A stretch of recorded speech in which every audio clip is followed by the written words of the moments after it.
உலகெங்கும் இருக்கும் ஜோதிடம் டாக்ஸ் தமிழ் நேயர்கள் அனைவருக்கும் ஆஸ்ட்ரோ பூர்ணாவின் அன்பார்ந்த வணக்கங்கள். இன்னைக்கு நாம பார்க்கக்கூடிய பதிவு மே மாத பலன்கள்.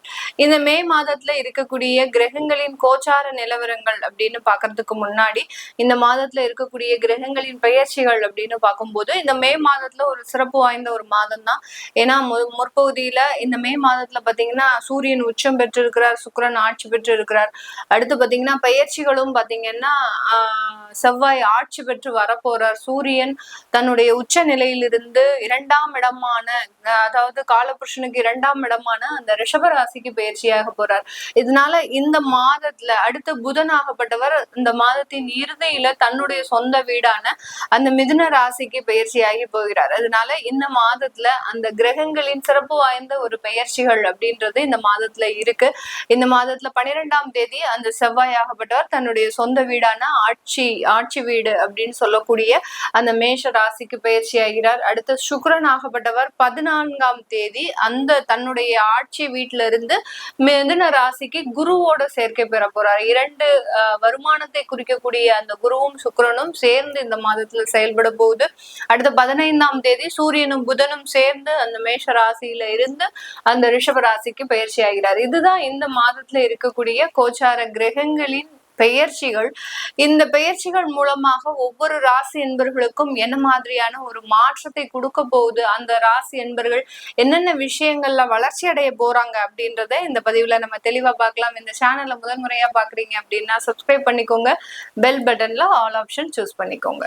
மேஷ ராசி என்பர்கள் காலபுருஷனுக்கு முதல் ஸ்தானத்துல இருக்கக்கூடிய ராசி என்பர்கள் இந்த மேஷ ராசி என்பர்கள். அதனாலேயே எப்போதுமே பாத்தீங்கன்னா தன்னுடைய தலைமை அதிக இடத்துல இருக்கணும் அப்படின்னு நினைக்கக்கூடியவர்கள். யாராவது இவர்களை ஒதுக்குனாங்க அப்படின்னா அவர்கள் வாழ்க்கையில அவர்கள் பக்கமே இவர்கள் நெருங்க மாட்டாங்க. என்ன அந்த இடத்துல அவன் ஒதுக்கி பேசிட்டான், அதனால இனிமே அவன் வீட்டுக்கும் போக மாட்டான், அவன் சங்காத்தமே வேண்டாம் அப்படின்ற அளவுக்கு அந்த உறவுகளாக இருந்தாலும் சரி, நண்பர்களாக இருந்தாலும் சரி, எப்படிப்பட்ட ஒரு அமைப்பாக இருந்தாலும் சரி, அதை தூக்கி எறியறதுக்கு தயங்காதவர்கள் இந்த மேஷராசி என்பர்கள். இந்த மேஷராசி என்பர்கள் தன்னுடைய குடும்பத்தை பாதுகாக்கிறதுல ஒரு மிகப்பெரிய ஒரு பண்பு வாய்ந்தவர்கள். தன்னுடைய குடும்பம் எல்லா இடத்துலயும் நல்ல ஒரு அந்தஸ்தாக இருக்கணும், தன்னுடைய குடும்பம் எல்லா இடத்துலயும் ஒரு கௌரவமாக வாழ வேண்டும் அப்படின்ற நினைக்கக்கூடியவர்கள் இந்த மேஷ ராசி என்பர்கள். இவர்களுக்கு எப்போதுமே அந்த ஒரு தலைமை பண்பு அப்படின்றது அதிகப்படியாக இருக்கும். அதே நேரத்துல அந்த ஒரு பஞ்சுவாலிட்டி, ஏன்னா இவர்களினுடைய ராசியில தான் அந்த சூரியன் உச்சம் பெறதுனால ஒரு பஞ்சுவாலிட்டி அப்படின்றது அதிகப்படியாக இருக்கும். அந்த பஞ்சுவாலிட்டியை யாரெல்லாம் மெயின்டைன் பண்ணலையோ அவர்களினுடைய குடும்பத்திலையும் சரி, இவர்களை சார்ந்தவர்கள் யாராக இருந்தாலும் அந்த ஒரு டைமுக்கு எதுவுமே செய்யல அப்படின்னா அவர்கள் மீது கடுமையாக கோபம் கொள்பவர்களாக தான் இந்த மேஷ ராசி என்பர்கள் இருப்பாங்க. இந்த மேஷ ராசி என்பர்களுக்கு கடந்த ஒரு 1.5 வருடங்களாக சொல்லலாம். ஏன்னா நம்ம சனி பகவான் 12ஆம் இடத்துல வரும்போதே பாத்தீங்கன்னா இவர்களுக்கு 7.5 சனியினுடைய தாக்கம் அப்படின்றது கொஞ்சம் ஸ்லோ பாய்ஸ்ன்னே சொல்லலாம். கொஞ்சம் மெதுவாக தான் அது வேலை செய்ய ஆரம்பிக்கும். சனின்றது எப்போதுமே ஒரு மெதுவாக நகரக்கூடிய கிரகம், ஒரு குளிர்ந்த ஒரு கிரகம். இந்த கிரகம் இவர்களினுடைய 12ஆம் இடத்துல இருக்கும் போது என்ன வேலை செஞ்சாலும் பெரிய அளவுக்கு ஒரு அங்கீகாரம் கிடைக்கல. நான் முதலே சொன்ன மாதிரி கௌரவத்தை அதிகப்படியாக எதிர்பார்ப்பவர்கள் நம்ம மேஷ ராசி என்பவர்கள். அந்த கௌரவம், மதிப்பு, சுயமரியாதை, அடுத்து பாத்தீங்கன்னா தன்மானம், இது எல்லாமே கொஞ்சம் கொஞ்சமாக இவர்களுக்கு கரைஞ்சுகிட்டு இருக்கு. எவ்வளவுக்கு எவ்வளவு இவர்கள் ஒரு சமுதாயத்துல நல்ல ஒரு நிலைமையை அடைந்தார்களோ அந்த நிலைமையிலிருந்து தூக்கி எறியப்படுபவர்களாக தான் இந்த மேஷராசி என்பவர்கள் இப்போதைய ஒரு சூழ்நிலைக்கு இருக்கிறாங்க. இப்போ இந்த இடத்துல இந்த மே மாதத்துல இந்த மேஷராசி என்பவர்களினுடைய கிரக சூழ்நிலைகளின்படி பாத்தீங்கன்னா கடந்த 1 மாதங்களாக சில வேலை இல்லாதவர்களுக்கு எல்லாம் வேலை கிடைச்சிருக்கும். சில இடத்துல ஒரு சில நபர்களுக்கு மேஷராசி என்பவர்களுக்கு இழந்த பதவிகள் எல்லாம் கிடைச்சிருக்கும். ஏன்னா அரசாங்க உத்தியோகத்துல அதிகமாக இருப்பவர்களே நம்ம மேஷராசி என்பவர்கள் தான். அவர்களுக்கு ஏதோ ஒரு காரணமாக இவர்களுக்கு அந்த இடத்துல அவர்களினுடைய பதவிகள் பறிபோயிருக்கும். அந்த பதவிகள் இழப்புகள் மூலமாக எப்படிடா நம்ம இந்த இடத்துல வேலை செய்யறது, நம்மளுடைய ஒரு நேர்மையை நம்ம இந்த இடத்துல காமிச்சிட்டு தான் இந்த இடத்துல இருந்து போகணும். எல்லாருக்கும் முன்னாடியும் ஒரு சுயமரியாதையாக வாழ்ந்த இந்த ராசி என்பர்கள் எல்லாரும் முன்னாடியும் அவமானப்படும் போது அந்த இழப்புகளை ஈடுகட்டுறதுக்கு என்ன வேணாலும் செய்யறதுக்கு தயாராக இருப்பாங்க. அப்படி அந்த இழந்த பதவிகளை எல்லாத்தையுமே மீட்டு மீட்டெடுக்கக்கூடிய ஒரு தருணமாக தான் கடந்த ஒரு 1.5 மாதங்களாக இருந்துட்டு இருக்கு. ஏன்னா செவ்வாய், அதாவது சூரியனாகப்பட்டவர் உங்களுடைய ராசியிலேயே உச்சம் பெற்று வரும்போது அந்த இழந்த பதவிகள், இழந்த ஒரு மதிப்பு மரியாதைகள் எல்லாமே கொஞ்சம் கொஞ்சமாக உங்களுக்கு ரெக்கவர் ஆயிட்டு இருக்கும். அது எல்லாமே உங்களுக்கு இந்த மாதத்துல இருந்து, இந்த மே மாதத்துல இருந்து முழுமையாக ஒரு அந்த பதவிகள் மூலமாக முழுமையான ஒரு அங்கீகாரம் அப்படின்றது கண்டிப்பாக கிடைக்கும். சில மேஷராசி அன்பர்கள் பாத்தீங்கன்னா அவர்களினுடைய திசா புத்திகளின் அமைப்புகளின்படி பாத்தீங்கன்னா கடந்த ஒரு 6 மாதங்களுக்கு மேலாக எவ்வளவு வேலை தேடினாலும் கிடைக்க மாட்டேங்குது மேடம். அவ்வளோ வேலை, அவ்வளோ அப்ளிகேஷன் போட்டிருக்கிறோம், ஆனாலும் அதுல ஏதோ ஒரு இடத்துல எங்களுக்கு ரிஜெக்ஷன் அப்படின்றது இருக்கு. கரெக்டான இந்த டயத்துல எனக்கு வேலை கிடைச்சிடும் அப்படின்னு நான் நம்பிக்கையாக இருந்தேன். ஆனா அந்த நம்பிக்கை அப்படின்றது மிகப்பெரிய அளவுக்கு பாதிக்கப்பட்டு அதனால சில பிரச்சனைகள், மனஸ்தாபங்கள், கருத்து வேறுபாடுகள், அந்த ஒரு சின்ன வேலை தான். எப்போதுமே வேலையில ரொம்ப கண்ணும் கருத்துமாக இருக்கக்கூடியவர்கள் இந்த மேஷ ராசி என்பவர்கள். இந்த மாதிரியாக வேலை சம்பந்தப்பட்ட இடத்துல ஏன் இவர்களுக்கு பாதிப்பு வருது அப்படின்னு கேட்டீங்கன்னா 12ஆம் இடத்துல அந்த சனி பகவான் கர்மகாரகன், அடுத்து பாத்தீங்கன்னா நீதிகாரகன் அப்படின்னு சொல்லக்கூடிய அந்த சனி பகவான் 12ஆம் இடத்துல மறையும் போது நீங்க செய்யக்கூடிய வேலைக்கு, நீங்க போடக்கூடிய எஃபர்ட்டுக்கு எந்த விதமான ஒரு அங்கீகாரமும் கிடையாது. இப்ப வேலை தேடுறவங்க நீங்க போய் எவ்வளவோ இன்டர்வியூக்கு ப்ரிப்பேர் பண்ணிட்டு நீங்க தான் உள்ளதுலயே நல்லா சொல்லியிருப்பீங்க, ஆனா பாத்தீங்கன்னா அங்க ஒரு டம்மியான ஆளை செலக்ட் பண்ணிருப்பாங்க. இது எல்லாமே என்ன காரணம் அப்படின்றது எல்லாருக்கும் ஒரு புரியாத புதிராக இருக்கும். இதுக்கு எல்லாத்துக்குமே காரணம் அந்த சனியினுடைய ஒரு தாக்கம் தான் இந்த மேஷராசி என்பவர்களுக்கு இருக்கு.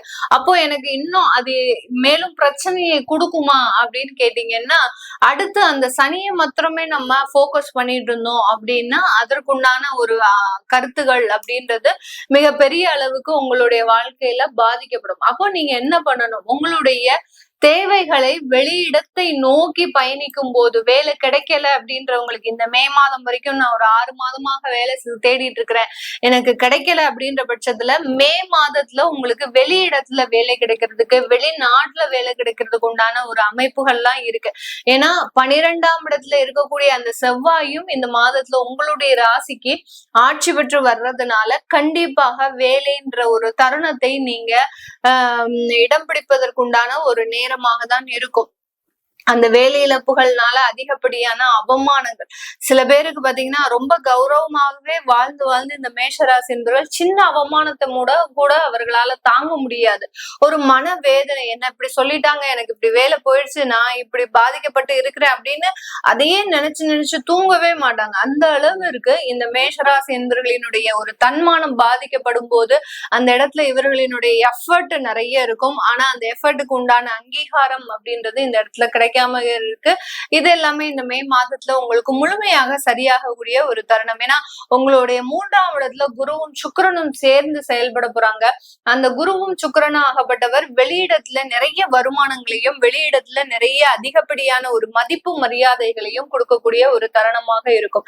இந்த இடத்துல நாங்க வெளிநாட்டுல இருக்கிறோம் மேடம், இங்க எங்களுக்கு எப்படி இருக்கும், வேலை இழப்புகள் ஏதாவது இருக்குமா, பாதிப்புகள் இருக்குமா அப்படின்னு கேட்டீங்கன்னா கண்டிப்பாக வெளிநாட்டுல இருக்கக்கூடியவர்களுக்கு இந்த மே மாதம் வேற எந்த இடத்துலயும் பாதிப்புகள் வராது. குடும்பம் சம்பந்தமாக சரி, அடுத்து பாத்தீங்கன்னா குழந்தைகள் சம்பந்தமாக சரி, அடுத்து வருமானம் சம்பந்தமாக சரி, வேலை சம்பந்தப்பட்ட இடத்துல, இதுல எதுலயுமே வெளிநாட்டுல இருக்கக்கூடியவர்களுக்கு பெரிய அளவுக்கு பாதிப்புகள் வராது. அப்படியே உங்களுக்கு ஏதோ ஒரு வருமானத்துல பிரச்சனைகள் இருக்கு, வேலை இழப்புகள் ஏற்பட்டுருச்சு அப்படின்னா கண்டிப்பாக அது உங்களுடைய ஜாதக ரீதியாக ஒரு மாற்றங்கள் தான் உங்களுக்கு பாதிப்புகளை கொடுத்திருக்கும். கோச்சார நிலவரப்படி எந்த பாதிப்புகளையும் உங்களுக்கு கொடுக்காது. இந்த இடத்துல மேஷராசி என்பவர்களுக்கு தொழில் செய்யக்கூடியவர்களுக்கு எப்படி இருக்க போகுது அப்படின்னு பார்க்கும்போது உங்களுடைய 11ஆம் இடத்துல ராகு பகவான் இருக்கிறார். அதனால லாபங்கள் அதிகரித்தாலும் அந்த லாபங்கள் மூலமாக ஏதோ ஒரு சின்ன ஏமாற்றங்களை சந்திக்கக்கூடிய ஒரு அமைப்பாக தான் தொழில் செய்யக்கூடியவர்களுக்கு இருக்கு. ஏன்னா பண வரவுகள் வந்துகிட்டே இருக்கு, அதை உங்க கையில வச்சுக்காம நீங்க வெளியிடத்துல செலவு பண்ணிக்கிட்டே இருக்கிறீங்க. இல்ல இன்வெஸ்ட்மெண்ட் பேர்ல வேற ஒரு இடத்துல நீங்க அந்த வருமானத்தை போட்டு ஒரு நீண்ட கால இன்வெஸ்ட்மெண்டா செய்யறதுக்கு உண்டான ஒரு வாய்ப்புகள் அதிகமாக இருக்கும். ரொம்ப கேர்ஃபுல்லா, ஏன்னா டாக்குமெண்டேஷன் அப்படின்றது பெரிய அளவுக்கு இந்த இடத்துல பாதிக்கப்படக்கூடிய ஒரு தருணம். ஒரு கண்ணை மூடி கண்ணை திறக்கிறதுக்குள்ள அந்த ராகுன்ற ஒரு மாயை பாத்தீங்கன்னா உங்களுக்கு பெரிய அளவுக்கு ஏமாற்றத்தை கொடுக்கக்கூடிய ஒரு தருணமாக இருக்கும். இந்த இடத்துல கேர்ஃபுல்லா இருந்தீங்க அப்படின்னா இந்த மேஷராசி என்பவர்களுக்கு இந்த மே மாதம் மிகப்பெரிய அளவுக்கு நன்மைகளை கொடுக்கக்கூடிய ஒரு நேரமாக இருக்கும். உடல்நிலை சம்பந்தப்பட்ட விஷயத்துல அதிகப்படியான ஒரு மாற்றங்கள் இருக்கும். பெரிய பாதிப்புகள் எல்லாமே ஒரு பனி போல கரையறதுக்கு உண்டான ஒரு தருணம். மருத்துவ ஆலோசனை அப்படின்றது மிக சிறப்பாக கிடைக்கக்கூடிய ஒரு தருணமாக இருக்க போது. அடுத்து திருமணம் சம்பந்தப்பட்ட இடத்துல உங்களுக்கு நிறைய ஒரு மாற்றங்கள், திருமண வரன்கள் அமையறதுல பாத்தீங்கன்னா இது நாள் வரைக்கும் ஏதோ ஒரு ரூட்ல போயிட்டு இருந்தது. இப்போ பாத்தீங்கன்னா இந்த மே மாதத்துல இருந்து ஒரு சரியான ஒரு பாதையை நோக்கி நகரக்கூடிய ஒரு நேரமாக தான் இந்த மேஷராசி என்பவர்களுக்கு இருக்கும். இது எல்லாமே நம்ம கோச்சார நிலவரப்படிதான் பலன்களை சொல்லி இருக்கிறோம். உங்களுடைய சுய ஜாதகம்னு ஒண்ணு இருக்கும். உங்களுடைய பிறந்த தேதி, நேரம், அடுத்து பிறந்த இடம், இதை பொறுத்து உங்களுக்குன்னு ராசி கட்டங்கள் இருக்கும். அந்த கட்டங்களின்படி இருக்கக்கூடிய கிரகங்களின் நிலவரப்படி உங்களுடைய தசாபுத்திகளின்படி உங்களுடைய வாழ்க்கை எப்படி இருக்கு, அந்த வாழ்க்கையில இருக்கக்கூடிய பிரச்சனைகளுக்கு தீர்வே கிடைக்காதா அப்படின்னு கேட்கணும்னு நினைக்கிறவங்க எல்லாம் கீழே இருக்கிற நம்பருக்கு வாட்ஸ்அப்ல அப்பாயின்மெண்ட் வாங்கிட்டு நீங்க கன்சல்ட் பண்ணிக்கலாம். உங்களிடமிருந்து விடைபெறுவது உங்கள் ஆஸ்ட்ரோ பூர்ணா. உங்களுடைய குழந்தைகளுக்கு ஜாதகம் எழுதணும் அப்படின்னு நினைக்கிறவங்களும் கீழே இருக்கிற நம்பருக்கு வாட்ஸ்அப்ல மெசேஜ் அனுப்புங்க. உங்களிடமிருந்து விடைபெறுவது உங்கள் ஆஸ்ட்ரோ பூர்ணா. நன்றி, வணக்கம்.